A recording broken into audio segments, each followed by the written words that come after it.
और खबरों का रुख करेंगे फटाफट अंदाज में। पीएम नरेंद्र मोदी आज 11 बजे वीसी के जरिए आरबीआई की 2 अभिनव उपभोक्ता केंद्रित पहलों भारतीय रिजर्व बैंक की खुदरा प्रत्यक्ष योजना और रिजर्व बैंक एकीकृत लोकपाल योजना की शुरुआत करेंगे। पीएम नरेंद्र मोदी 11 बजे वीसी के जरिए आरबीआई की 2 अभिनव उपभोक्ता केंद्रित पहलों भारतीय रिजर्व बैंक की खुदरा प्रत्यक्ष योजना और रिजर्व बैंक एकीकृत लोकपाल योजना की शुरुआत करेंगे। समीर वानखेड़े के पिता के मानहानि के दावे पर आज सुनवाई होगी। समीर वानखेड़े के पिता ने नवाब मलिक पर बॉम्बे हाई कोर्ट में 1.25 करोड़ का मानहानि का मुकदमा दर्ज कराया था।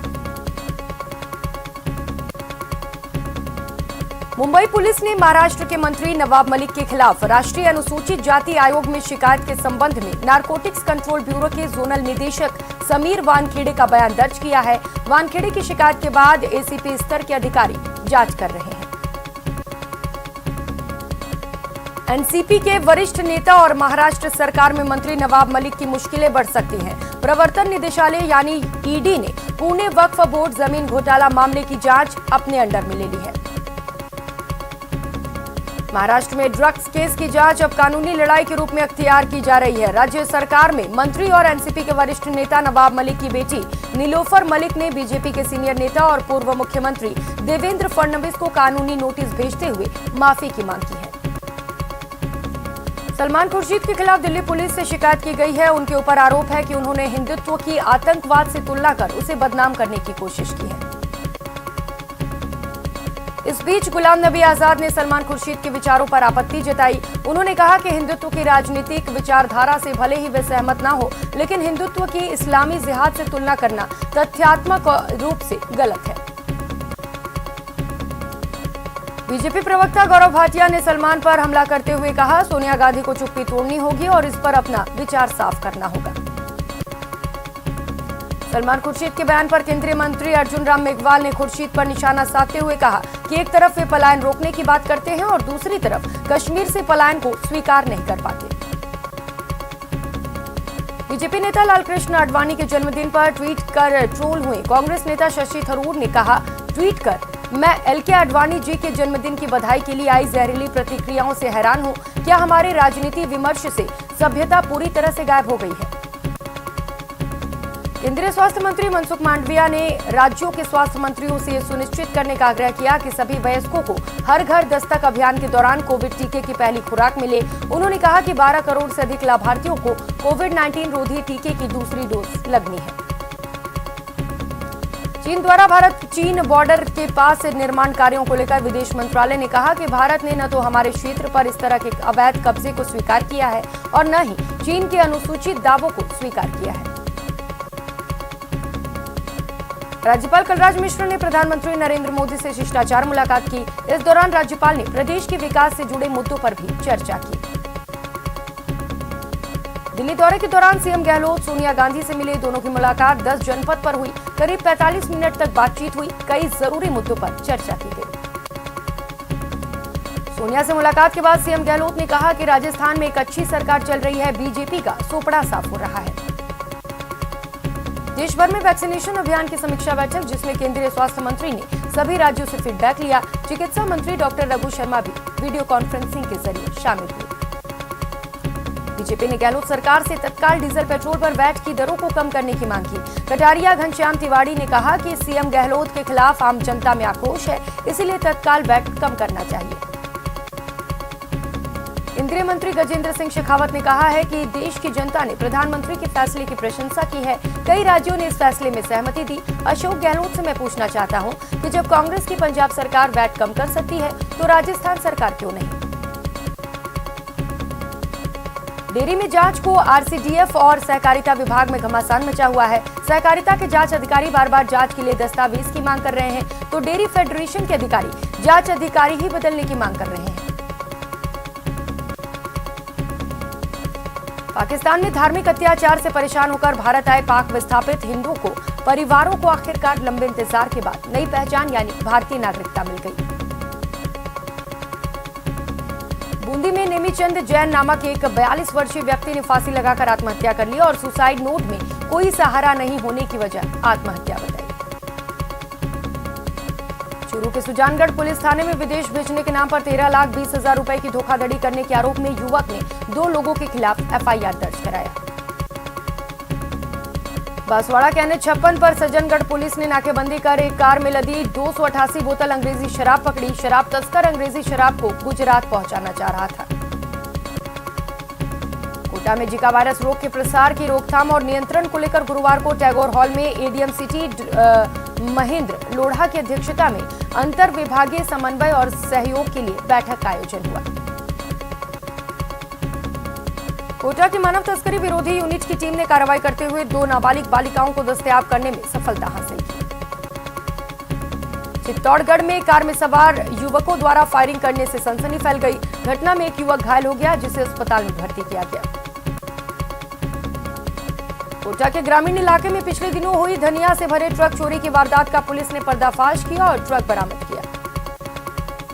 धौलपुर में ऑपरेशन मिलाप 2 को लेकर बाल कल्याण समिति धौलपुर ने 1.5 दर्जन से अधिक बाल श्रमिकों को मुक्त कराया। कोटा ग्रामीण की मंडाना थाना पुलिस ने बड़ी कार्रवाई करते हुए लंबे समय से फरार चल रहे 5 वारंटी को गिरफ्तार किया। डूंगरपुर के नानाभाई पार्क से एक व्यक्ति का शव मिलने से सनसनी फैल गई। पुलिस ने शव को अपने कब्जे में ले लिया। भीलवाड़ा के सुभाष नगर थाना क्षेत्र के आरके कॉलोनी में गुटखा बीड़ी सप्लायर का नोटों से भरा बैग बदमाशों ने पार कर दिया। पुलिस सीसीटीवी फुटेज खंगाल रही है। प्रतापगढ़ के शहर कोतवाली पुलिस ने गोपालपुरा की रहने वाली बच्ची को भगा कर ले जाने के आरोप में एक युवक को गिरफ्तार किया। चूरू के गांव ढंडेरू भांभूवान में अपनी पत्नी के साथ मिलकर एक शख्स ने अपनी ही छोटे भाई की पीट कर हत्या कर दी। पुलिस ने दोनों आरोपियों को हिरासत में लिया है। स्कूली छात्र की निर्मम हत्या मामले में कोटा पुलिस ने 2 आरोपियों को गिरफ्तार किया। दोनों पर पहले से ही मारपीट, जानलेवा हमले सहित कई मामले दर्ज हैं। जयपुर की शाहपुरा पुलिस ने प्रशासन गांव संघ शिविर में बड़ी कार्रवाई की। तहसील कार्यालय में घुसखोर बाबू जितेंद्र कुमार को गिरफ्तार किया। टोंक में एसीबी ने केनरा बैंक के घुसखोर सहायक प्रबंधक 25,000 की रिश्वत लेते ट्रैप किया। साथ ही दलाल बाबूलाल को भी एसीबी ने गिरफ्तार किया। अलवर की अरावली विहार पुलिस ने मोबाइल स्नेचिंग करने वाली गैंग का खुलासा किया और 7 स्नेचरों को गिरफ्तार किया। ज्वेलर से 55 लाख का सोना लूटने मामले में सीकर पुलिस ने 4 बदमाशों को गिरफ्तार किया। पूछताछ में बदमाशों ने लूट की कई वारदातें कबूल की। सीकर में एक युवती ने अपने परिजनों को नशे की दवाई पिलाकर फरार हो गई। परिजनों का आरोप है कि युवती घर से 70,000 रुपए लेकर भागी है। राजसमंद की चारभुजा पुलिस ने नशे के खिलाफ बड़ी कार्रवाई की और 74 किलो अवैध डोडा चूरा बरामद किया। साथ ही 2 आरोपियों को गिरफ्तार किया। झालावाड़ पुलिस ने अवैध रूप से संचालित बायोडीजल पंप पर कार्रवाई की और 2 आरोपियों को गिरफ्तार किया। धौलपुर पुलिस ने आदर्श नगर गांव में हथकढ़ शराब के खिलाफ बड़ी कार्रवाई की और जेसीबी की सहायता से भट्टियों को तुड़वाया और 5,000 लीटर वॉश नष्ट किया। चूरू में प्राचीन होली धुरा भूमि पर भूमाफियाओं का कब्जा करने का प्रयास जारी है, जिसके विरोध में विधानसभा उपनेता प्रतिपक्ष राजेंद्र राठौड़ ने भाजपा कार्यकर्ताओं के साथ सद्बुद्धि यज्ञ किया। डूंगरपुर की पुलिस की स्पेशल टीम ने चितरी थाना क्षेत्र के वांदरवेड में दबिश देते हुए अवैध रूप से क्वार्ट्ज पत्थर के भंडार चलाने वाले 2 चालकों को गिरफ्तार किया। बांसवाड़ा में रेंज आईजी के दौरे के बावजूद भी एक रेडियंस प्राइवेट कंपनी के कार्मिक के साथ लाखों की लूट हो गई। इससे पता चलता है कि बदमाशों के हौसले कितने बुलंद हैं। श्रीगंगानगर के सूरतगढ़ से देईदासपुरा के बीच संचालित एक निजी बस पर 1 दर्जन से अधिक बदमाशों ने हमला कर दिया, जिसमें बस में सवार यात्रियों को चोटें आई। धौलपुर के महिला और बाल विकास विभाग की मेल आईडी पर एक नाबालिग ने शराबी पिता द्वारा 8 लाख रुपए उसे बेचने की बात कही और मदद की गुहार लगाई। विभाग ने बच्ची को सुरक्षा प्रदान की है। भरतपुर सांसद रंजीता कोली के घर पर फायरिंग और हमले की घटना की जांच को लेकर एडीजी सुनील दत्त भरतपुर पहुंचे और घटना की जानकारी ली। धौलपुर के निजी कमला महाविद्यालय में बीएड द्वितीय वर्ष की परीक्षा के दौरान 2 फर्जी परीक्षार्थियों को निहालगंज थाना पुलिस ने परीक्षा देते हुए गिरफ्तार किया। अलवर के किरवावाल गांव के पास चलती हुई स्कॉर्पियो में आग लग गई। आग लगने के तुरंत बाद चालक ने कूदकर अपनी जान बचाई। श्रीगंगानगर के अनूपगढ़ में विभिन्न सरकारी दफ्तरों पर शासन सचिवालय जयपुर से आई प्रशासनिक सुधार की टीम ने औचक निरीक्षण किया। राजसमंद में कोरोना काल के बाद से चोरी और लूट की वारदातें बढ़ गई हैं। सुबह भी करीब 3 बजे बदमाशों ने एक अखबार से भरी गाड़ी को लूट लिया। चित्तौड़गढ़ में अस्थायी रूप से बनी रजाई गद्दे की दुकान में अचानक आग लग गई। बमुश्किल आग पर काबू पाया गया। पाली में भी आग ने तांडव मचाया। महाराजा उमेद मिल के रुई गोदाम में भीषण आग लग गई। देखते ही देखते आग ने विकराल रूप ले लिया। श्रीगंगानगर के रावला मंडी में प्रसूता की मौत को लेकर परिजनों और ग्रामीणों ने मामले में दोषी चिकित्सकों से पीड़ित को उचित मुआवजा दिलाने की मांग की। झुंझुनू के मलसीसर उपखंड कार्यालय पर विधायकों की मनमानी के खिलाफ भाजपा की ओर से प्रदर्शन किया गया। इस मौके पर प्रतिपक्ष उपनेता राजेंद्र राठौड़ भी मौजूद रहे।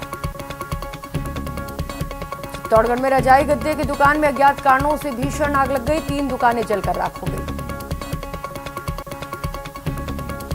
राज्यसभा सांसद डॉक्टर किरोड़ी लाल मीणा गोपाष्टमी के पर्व पर सवाईमाधोपुर जिला मुख्यालय के आलमपुर स्थित राधा कृष्ण गौशाला पहुंचे और पूजा अर्चना की। जयपुर के नगर निगम ग्रेटर में महापौर की अध्यक्षता में वित्तीय समिति की अहम बैठक में पार्षदों को लैपटॉप देने के साथ साथ नए सफाई कर्मचारियों की भर्ती और ड्रेस देने का फैसला किया गया। जयपुर में प्रशासन शहरों संघ अभियान के तहत जेडीए ने फ्री होल्ड पट्टे जारी करने के लिए पहला शिविर लगाया और पट्टे वितरित किए। बीकानेर में बीएसएनएल अधिकारी वर्ग के संचार निगम अधिकारी यूनियन को 2 दिवसीय 7वीं राज्य स्तरीय कॉन्फ्रेंस का शुभारंभ किया गया। बूंदी कुवारती कृषि उपज मंडी में लगातार जाम लगने के कारण किसानों को परेशानियों का सामना करना पड़ रहा है और किसान अपना अनाज भी नहीं बेच पा रहे। चूरू के राजकीय भर्ती अस्पताल में बायो वेस्ट का निस्तारण करने के बदले में कूड़े में आग लगा दी गई, जिससे अस्पताल में प्रदूषण फैल गया। चूरू जिला मुख्यालय के एडीआर सेंटर में महिलाओं के लिए विधिक जागरूकता कार्यक्रम का प्रदर्शनी का आयोजन किया गया। धौलपुर में जिला विधिक सेवा प्राधिकरण की सचिव सेशन न्यायाधीश मीना अवस्थी ने कहा कि महिलाओं को उनके संवैधानिक अधिकारों की जानकारी होनी चाहिए और हमें नारी का सम्मान करना चाहिए। श्रीगंगानगर में विभिन्न सरकारी दफ्तरों में शासन सचिवालय जयपुर से आई प्रशासनिक सुधार की टीम ने औचक निरीक्षण किया। अलवर नगर परिषद सभागार में आयोजित कार्यक्रम में पद्मश्री अवार्ड से सम्मानित उषा चौमर का नवनिर्वाचित जिला प्रमुख बलवीर छिल्लर द्वारा सम्मान किया गया। एनडब्ल्यूआर ने फिर एक नई ट्रेन की घोषणा की है। जयपुर और हैदराबाद के बीच बढ़ते रेल यात्रियों के कारण रेलवे ने यह फैसला लिया। बालिका शिक्षा को प्रोत्साहन देने के लिए शुरू की गई काली बाई भील मेधावी छात्रा स्कूटी योजना के तहत श्रीगंगानगर के चौधरी बल्लू राम गोदार महिला महाविद्यालय में 105 छात्राओं को स्कूटी वितरित किए गए। कोटा में एक महिला की मौत के बाद परिजनों ने नेत्रदान कर मानवता की मिसाल कायम की। महिला तलवंडी की रहने वाली है। ऑस्ट्रेलिया ने पाकिस्तान को 5 विकेट से हराकर टी20 वर्ल्ड कप के फाइनल में जगह बना ली। टॉस हराकर पहले बल्लेबाजी करते हुए पाकिस्तान ने 20 ओवरों में 4 विकेट पर 176 रन बनाए। जवाब में ऑस्ट्रेलियाई टीम ने 6 गेंद शेष रहते ही निर्धारित लक्ष्य हासिल कर लिया। ऑस्ट्रेलिया ने पाकिस्तान को हराकर फाइनल में जगह बना ली है। मैथ्यू वेड ने शाहिद अफरीदी की गेंद पर लगातार 3 छक्के लगाकर टीम को जीत दिलाई। यहां रुकेंगे एक छोटे से ब्रेक के लिए, लौटेंगे फौरन।